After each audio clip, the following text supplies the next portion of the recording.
Hello guys and welcome back to law Chakra, जहां हम एक ऐसे हाईकोर्ट की बात करेंगे जो हर दूसरे दिन एक कंट्रोवर्शियल मैटर से डील करती है। इलाहाबाद हाईकोर्ट में आजकल काफी इंटेंस हियरिंग भी चल रही है और कुछ ऐसे प्लीज आ रही है जिसने कि लोगों को चौंका कर रख दिया है। अगर इन प्लीज पर एक नजर डाले तो जहां कभी कुछ दिनों पहले तक जस्टिस शेखर को सपोर्ट करते हुए एक प्ली पहुंची थी इम्पीचमेंट मोशन के खिलाफ, वहीं अब एक ऐसी प्ली आ चुकी है जिसने कि जस्टिस शेखर को सपोर्ट करने के लिए सीएम योगी आदित्यनाथ की ही रिमूवल की मांग कर ली। अब इन इंटरेस्टिंग प्लीज के अलावा एक हियरिंग ऐसी हो रही है जिसकी वजह से देश में तहलका मचा हुआ है और हम बात कर रहे हैं उस प्ली की जो कि ऑल्ट न्यूज के को फाउंडर और फैक्ट फाइंडर मोहम्मद जुबैर ने फाइल की है अपने ऊपर लगे एफआईआर के खिलाफ। बीते दिन 4 बार रिक्यूजल होने के बाद जब फाइनली इस मैटर की सुनवाई जस्टिस सिद्धार्थ वर्मा और राम मनोहर ने की तो एक अलग मसला सामने आ गया, जहां लोगों को उम्मीद थी कि शायद बेंच पुलिस को फटकार सकती है फॉर फाइलिंग सच एफआईआर्स। वहीं उल्टा बेंच ने जुबैर के खिलाफ ही क्वेश्चंस पलट दिए और उनसे पूछने लगी कि उन्होंने एक्स पर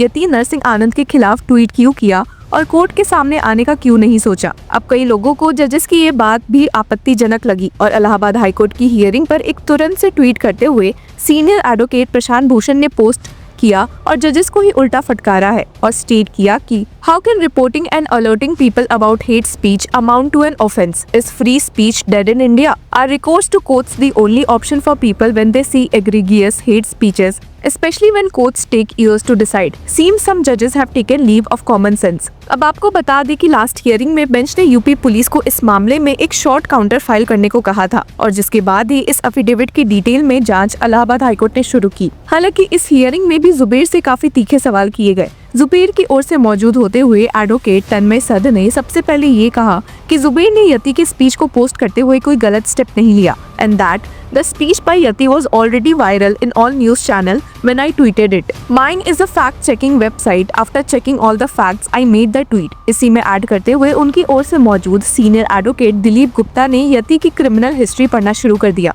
और कहा कि उनके खिलाफ कोई एक्शन कभी लिया ही नहीं गया है। He added, This starts from 2005. Chargesheet लगी है, क्या हुआ पता नहीं। हालांकि इस पॉइंट पर जस्टिस वर्मा ने पूछ लिया why are we going into his criminal history, जिसके पलट जवाब में सीनियर एडवोकेट दिलीप ने कहा कि to show that no action was taken against him despite his criminal history. लेकिन यहाँ पर जस्टिस वर्मा थोड़ा भड़क गए और जुबैर के लीगल काउंसिल को समझाते हुए कहा कि आप बस ये दिखाइए कि कैसे आपका tweet cessation contained under section 152 of BNS में कवर नहीं हो रहा है। पर इसके बावजूद भी सीनियर एडवोकेट ने यति की ही क्रिमिनल हिस्ट्री पर फोकस किया। इसमें ऐड करते हुए जस्टिस वर्मा ने बताया कि counter states that in 23 to 24 cases chargesheet लग गई है, 21 में चार्जशीट है, 2 में फाइनल रिपोर्ट, 1 में अभी इन्वेस्टिगेशन हो रहा है। That is another matter all together. पर सीनियर एडवोकेट दिलीप ने इस केस में बताया कि हमने सिर्फ फैक्ट बताया कि इनके खिलाफ इतने केसेस हैं, उनमें एक्शन नहीं हुआ है। मामले को आगे बढ़ाते हुए सीनियर एडवोकेट दिलीप ने बताया कि कैसे पुलिस ने बायस्ड होते हुए एफआईआर फाइल की है जब कंप्लेंट यति नरसिंह आनंद के करीबी डॉक्टर उदिता त्यागी ने फाइल की है।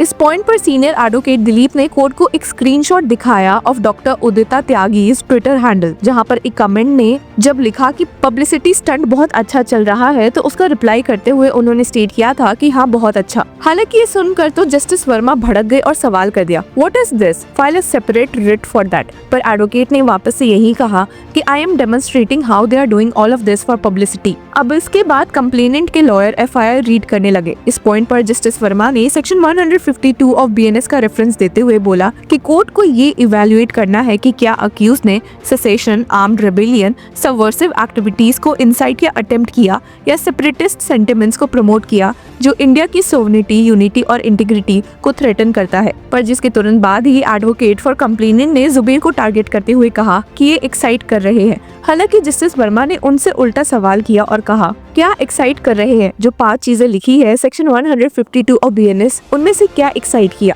अब इस पॉइंट पर पुलिस की ओर से मौजूद एएजी मनीष गोयल ने जुबैर को ही टारगेट किया और ऐड किया कि the petitioner claims to be a globally renowned fact checker stating that his statements can be taken as truth as per his affidavit. If he truly is a globally recognized fact checker, he should be aware that there are 24 FIRs filed against him. Once the charge sheet is filed, the police role is complete. हालांकि यहाँ पर justice Verma ने सवाल किया कि that's what I am asking. What offense was committed by Mohammed Zubair? AAG ने वापस से जवाब देते हुए कहा कि this is a global channel. After verification, he claims the police aren't taking action, but he's like, he knew that 4 of Yati's aides had been arrested, yet he tweeted that the police were not acting. After fact checking the statement on X is incorrect, he is making selective claims. यहाँ पर justice Verma ने एक interesting सवाल पूछ लिया और कहा कि क्या AAG जुबेर को एक झूठा इंसान कह रहे हैं, लेकिन AAG ने क्लैरिफाई किया कि not a liar, but he is posting misleading information. He isn't lying, but he is sharing something that's incorrect. हालांकि जस्टिस वर्मा ने वापस से ही अपने एक सवाल को दोहराया कि जुबेर ने आखिर ऑफेंस क्या किया है।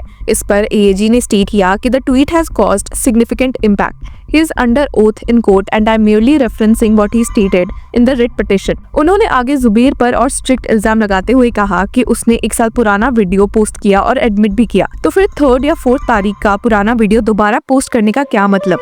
ये एक सेलेक्टिव पोस्ट है, पुलिस ने एक्शन लिया और कोर्ट ने बेल दी। तो क्या ये सच में फैक्ट चेकिंग है? वो क्लेम करते हैं कि लोग उस पर विश्वास करते हैं, इसी वजह से उसका वीडियो हजारों बार रिपोस्ट होता है। वो ये भी कहता है कि एक FIR फाइल हुई थी और यति नरसिंह आनंद को बेल मिली थी, फिर भी वो ट्वीट करता है कि कोई एक्शन नहीं लिया गया। क्या ये प्रॉपर फैक्ट चेकिंग है? क्या उसने अपने फैक्ट्स थॉरली वेरीफाई किए हैं? AAG ने फर्दर ऐड किया कि इस आदमी ने अपने क्लेम्स का सही तरीके से फैक्ट चेक नहीं किया है। उसके ट्वीट्स का पिटीशन की कंटेंट के साथ कोई तालमेल नहीं है। उससे अच्छी तरह पता था कि 4 अक्टूबर एक फ्राइडे था और गैदरिंग 3 अक्टूबर की शाम से शुरू हुई थी। FIR क्लियरली बताता है कि उसके एक्शन से नुकसान हुआ जो देश की सोवरेनिटी और इंटीग्रिटी को थ्रेटन करता है। वो अपने एक्स पोस्ट में अधूरी इंफॉर्मेशन स्प्रेड कर रहा है और ये एक्नॉलेज नहीं करता कि कोर्ट ने यति नरसिंह आनंद को बेल दी थी। फर्दर AAG ने ये भी कहा कि tweeted eight 6:21 PM on October 4th, the post lacks clarity about his arrest, subsequent jail time and bail. Despite this, he continues reposting without providing clarification. His tweet reached 160 million views. As a fact checker, he is presenting these claims in court but offering no clarity. His initial post tags the police claiming inaction and the thread continues.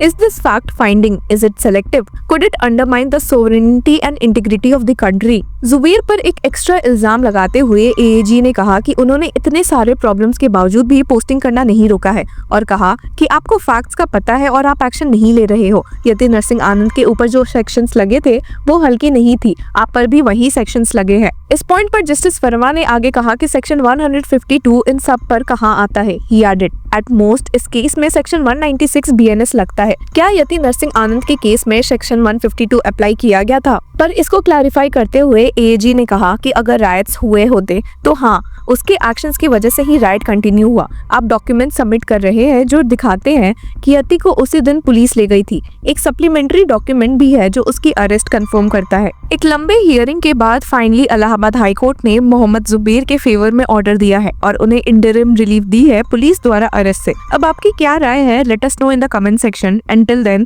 keep following Law Chakra.